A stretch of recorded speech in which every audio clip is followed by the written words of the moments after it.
గత ప్రభుత్వం ప్రజావేదిక కూల్చివేతతో విధ్వంస పాలన మొదలుపెట్టి రాష్ట్రాన్ని అగాధంలోకి నెట్టేసింది. 10 లక్షల కోట్ల అప్పులు, తప్పులు, పాపాలు, అక్రమాలు, వేధింపులు, దోపిడీలు, దౌర్జన్యాలు, మహిళలపై అత్యాచారాలు, అవినీతితో అంతటా అశాంతి, అభద్రత కలిగించారు.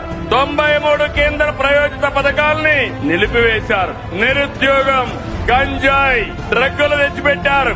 15 నెలలుగా అనేక సవాళ్లను అధిగమించాం. ఒక్కొక్క అడుగు ముందుకేస్తూ పరిపాలన ఘాట్ను పెట్టే ప్రయత్నం చేస్తున్నాం.